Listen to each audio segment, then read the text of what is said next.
अस्सलाम वालेकुम dear students. आज हम पढ़ेंगे डेंटिजीरियस सिस्ट के बारे में। ओडोंटोजेनिक सिस्ट का हमने एक सीक्वेंस स्टार्ट किया था, जिसमें हमने सबसे पहले सिस्ट की क्लासिफिकेशन डिस्कस की। उसके बाद हमने ट्रीटमेंट ऑफ सिस्ट डिस्कस की, एंड देन हमने एक सिस्ट डिस्कस किया था, रेडिकुलर सिस्ट। आज हम डिस्कस करेंगे डेंटिजीरियस सिस्ट को। सबसे पहले तो आप ये पहचान लें या ये अंडरस्टैंड कर लें कि डेंटिजीरियस सिस्ट होती क्या है। मोस्ट ऑफ द टाइम जब अनएरप्टेड टीथ होता है ओरल कैविटी में, अनएरप्टेड टीथ का मतलब ये होता है कि टीथ बना है, टीथ फुली डेवलप है, लेकिन वो ओरल कैविटी में नहीं आया। सही है। जो म्यूकोजा है, उस लाइनिंग के वो नीचे प्रेजेंट है, या वो नीचे बोन में प्रेजेंट है, एंड वो नेकेड आई से आपको नज़र नहीं आ रहा। तो इस तरह के टीथ को हम या टूथ को हम कहते हैं अनएरप्टेड टीथ। तो भाई जो डेंटिजीरियस सिस्ट होता है वो मोस्टली अनएरप्टेड टीथ का जो क्राउन होता है उधर प्रेजेंट होता है। सही है। जिस तरह आपने रेडिकुलर सिस्ट के बारे में यही पढ़ा था कि वो नॉन वाइटल टीथ के साथ एपेक्स में प्रेजेंट होता है, रूट एपेक्स में। तो इसी तरह डेंटिजीरियस सिस्ट की सबसे बड़ी प्रेजेंटेशन यही है कि ये जो सिस्ट होता है ये अनएरप्टेड टीथ के क्राउन के अराउंड प्रेजेंट होता है। सही है। और ये भी जिस तरह रेडिकुलर सिस्ट कॉमन है, सही है, तो ये भी one of the common odontogenic cyst है। सही है। और ये क्यों बनता है या क्यों किस रीजंस की वजह से ये बनता है। तो जो आपके पास एनिमल अर्गन होता है, तो एनिमल अर्गन वो आपके एनिमल को बनाता है। और ये जो रिड्यूस एनिमल एपिथेलियम होता है स्पेसिफिकली, ये जो एनिमल बनता है तो ये उसके इर्द गिर्द एक कवरिंग होती है या एक लेयर होता है। सही है। जो डेवलपिंग एनिमल होता है क्राउन के पोर्शन में। सही है।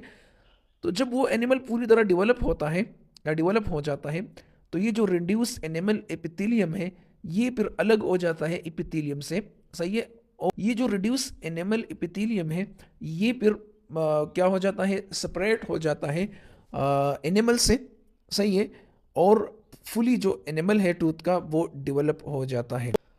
रिड्यूस एनिमल एपिथेलियम का यही काम होता है कि वो एनिमल की फॉर्मेशन को फेवर करता है, जो अमीलोब्लास्ट है उनको इंड्यूस करता है, और एक कवरिंग प्रोवाइड करता है एनिमल को, कि भाई जो एनिमल है वो प्रोटेक्टेड रहे। और बाद में जब ये एनिमल से अलग हो जाता है तो ये फिर जंक्शनल एपिथेलियम का पार्ट बन जाता है, और ये फिर जंजाइवा का हिस्सा आप कह सकते हैं कि बन जाता है, जंक्शनल एपिथेलियम का पार्ट बनता है। लेकिन पहले ये पूरे जो क्राउन होता है, जहाँ पर एनिमल होती है, सीमेंटो एनिमल जंक्शन के जो अपर वाला पोर्शन होता है, तो वहाँ पर ये क्राउन को सराउंड करता है। तो बाद में ये जो सिस्ट होते हैं ये इन्हीं रिड्यूस एनिमल एपिथेलियम से बनते हैं या इसी से डिराइव्ड हो जाते हैं। तो इसी सेंस में इस सिस्ट को कहा जाता है ओडोंटोजेनिक सिस्ट। बाय नेचर ये क्या हो गया, ओडोंटोजेनिक सिस्ट हो गया।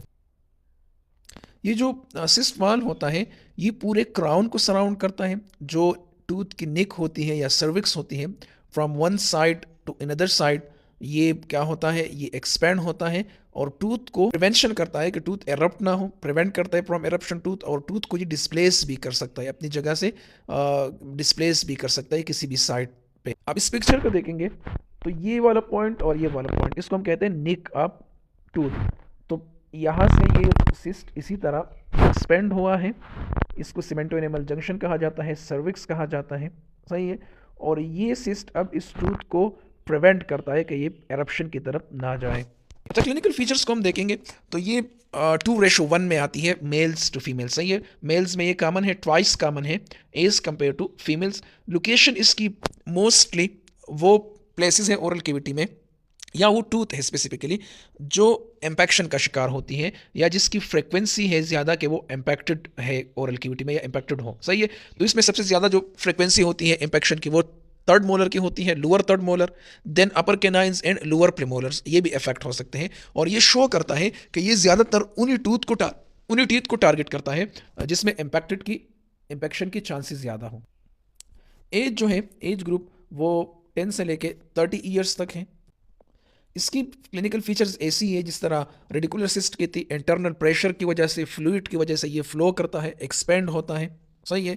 और ये फिर डिस्प्लेसमेंट करता है, एडजेसेंट जो टूथ है या स्ट्रक्चर है उनको भी डिस्प्लेस करने की कोशिश करता है, और जिस टीथ में ये मौजूद होता है उस टीथ को भी ये डिस्प्लेस करने की कोशिश करता है। इसकी जो फाइंडिंग होती है वो चांस रेडियोग्राफिक फाइंडिंग्स के थ्रू आप इसको ऑब्जर्व कर सकते हैं। जब आप रेडियोग्राफिक एग्जामिनेशन करते हैं अनइरप्टेड टीथ की, तो चांस फाइंडिंग ये भी हो सकती है कि उस एरिया में जो डेंटिजीरियस सिस्ट है वो भी मौजूद हो। अच्छा, रेडियोग्राफी में जो आपको नज़र आता है सिस्ट वो यूनिलोकुलर होता है। यूनिलोकुलर का मतलब ये होता है कि in the form of one cyst या ओनली सिस्ट, सही है।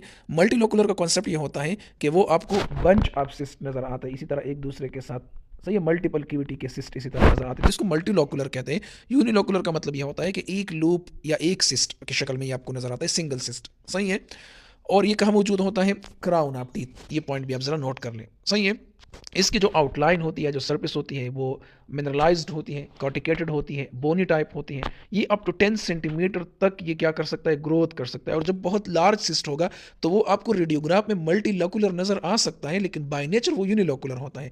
और वो मल्टीलोकुलर नज़र आने की जो जो वजह है वो ये है कि जो रेडियोग्राफ है उसमें सुपर इम्पोजिशन हो जाती है, सही है। जो वहाँ पर बोन के आइलैंड बने होते हैं या बोनी स्ट्रक्चर बने होते हैं वो सुपर इम्पोज हो जाते हैं, बोनी रिजेस सुपर इम्पोज हो जाते हैं। तो आपको इस तरह नज़र आता है रेडियोग्राफ में कि भाई यहाँ पर तो मल्टी सिस्ट है या मल्टीलोकुलर वो प्रेजेंटेशन है, लेकिन ये मल्टीलोकुलर प्रेजेंटेशन नहीं होता। ये रेडियोग्राफ की जस्ट वो सुपर इम्पोजिशन होती है, वो प्रोजेक्शन आपको इस तरह नज़र आता है, बल्कि एक्चुअल में ये जो है ये यूनिलोकुलर होता है। जो अफेक्टेड टूथ होता है उसको ये डिस्प्लेस कर सकता है। In case of third molar आपको रेडियोग्राफ में इसी तरह नज़र आएगा, जिस तरह वो बहुत ज़्यादा पोस्टीरियर पार्ट आपको मैंडिबल में नज़र आएगा, या रेमस हाई एंड रेमस आपको वो नज़र आ सकता है। और ये थर्ड मोलर की लोकेशन इस वजह से है कि ये डिस्प्लेस करता है ये सिस्ट टीथ को, जिस टीथ में ये मौजूद हो उस टूथ को ये रिप्लेस करता है, सिंपली, सही है। तो in case of third molar आपको रेडियोग्राफ में थर्ड मोलर या बहुत ज़्यादा लोअर बॉर्डर ऑफ मैंडिबल में नज़र आ सकता है, और या वो आपको हाई आ सकता है, बहुत ऊंचा नज़र आ सकता है in the part of ramus, सही है। और अगर सिस्ट बहुत लॉन्ग स्टैंडिंग हो, बहुत ज़्यादा टाइम के लिए हो, तो जो टूथ को ये इनक्लोज करती है वो टूथ कंप्लीटली रिजॉर्व भी हो सकता है, जब बहुत ज़्यादा टाइम के लिए सिस्ट मौजूद हो और आप ट्रीटमेंट की तरफ नहीं जाते। अच्छा, हम जब इसके हिस्टोपैथोलॉजी को देखते हैं तो जो सिस्ट अर्ली स्टेज में होता है ना, अर्ली स्टेज में जब इसमें इन्फ्लेमेशन नहीं होती, सही है, तो आपको फाइब्रस वाल नज़र आता है, सही है। और एपिथेलियम की जो एनिमल रिड्यूस एनिमल एपिथेलियम के सेल्स होते हैं, जिसको कभी कभी बाइलेमिनर एपिथेलियम भी कहा जाता है, सही है, क्योंकि ये 2 लेयर्स होते हैं, इनर एनिमल एपिथेलियम और आउटर एनिमल एपिथेलियम, सही है। तो ये एनिमल को बनाते हैं, तो इस वजह से ये आपको बाइलेमिनर नज़र आ सकते हैं, बाई मतलब कि 2 लेयर में नज़र आ सकते हैं सिंपली, इसका मतलब है कि 2 लेयर में। और ये आप इनदर नेम भी है रिड्यूस एनिमल एपिथेलियम के लिए, सही है, क्योंकि रिड्यूस एनिमल एपिथेलियम भी बाइलेमिनर होता है। तो फाइब्रस वाल है और इसको सराउंड करती है बाइलेमिनर एनिमल एपिथेलियम। जैसे जैसे सिस्ट लार्ज होता जाता है और सिस्ट में डेवलपमेंट होती है, तो मेटाप्लेस्टिक चेंजेस जो है वो टेक प्लेस करते हैं। मेटाप्लीजिया का मतलब ये होता है कि जब एक तरह की सिल एक एटमॉस्फेयर में रहे और बार बार इन्फ्लेमेशन, बार बार इंसल्ट, बार बार कोई पैथोजन, बार बार कोई जो इसको इंजरी, वो इसकी नेचर को चेंज कर ले और फॉर्मुलर एपिथेलियम से क्यूबाइडल एपिथेलियम बन जाए, तो ये इसको हम कहते हैं मेटाप्लेस्टिक चेंजेस। सिल एक नेचर से दूसरे नेचर में कन्वर्ट हो गया, क्योंकि बार बार इंजरी एग्जिस्ट करती है, बार बार इन्फ्लेमेशन एग्जिस्ट करती है, consistent and constant stimuli exist करती है, सही है। तो जैसे सिस्ट लार्ज होता जाता है तो आपको ये हिस्टोपैथोलॉजिकल चेंजेस नज़र आ सकते हैं। अच्छा, जब इसको सेकेंडरी कोई इन्फ्लेमेशन सुपरवीन करती है या इसमें इन्फ्लेमेशन आ जाती है, तो इसकी अपीयरेंस जो है वो ऐसी नज़र आती है जिस तरह रेडिकुलर सिस्ट की होती है। और फिर जो है आपने डिफरेंशियल डायग्नोस की तरफ जाना होता है प्रॉपर, क्योंकि अब ये कन्फ्यूजन आ गई कि ये सिस्ट एग्जैक्टली इन्फ्लेमेशन के बाद अपीयरेंस जो शो करती है वो रेडिकुलर सिस्ट की तरह शो करती है, तो फिर बायोप्सी अलान या अकेले जो बायोप्सी प्रोसीजर है वो आपको नहीं दे सकती प्रॉपर डायग्नोस। आपने डिफरेंशियल डायग्नोस की तरफ जाना होता है और आप इसको प्रॉपर डिफरेंशियल डायग्नोस कर ले रेडिकुलर सिस्ट से। जब आप इसकी ट्रीटमेंट की बात करते हैं तो ट्रीटमेंट वही है, ई न्यूक्लिएशन से आप इसको ट्रीट कर सकते हैं। और जो अनइरप्टेड टीथ होता है या जो टूथ इसके साथ इन्वॉल्व होता है, तो आप उस अनइरप्टेड टीथ को रिमूव करेंगे, उसको एक्सट्रैक्ट करेंगे।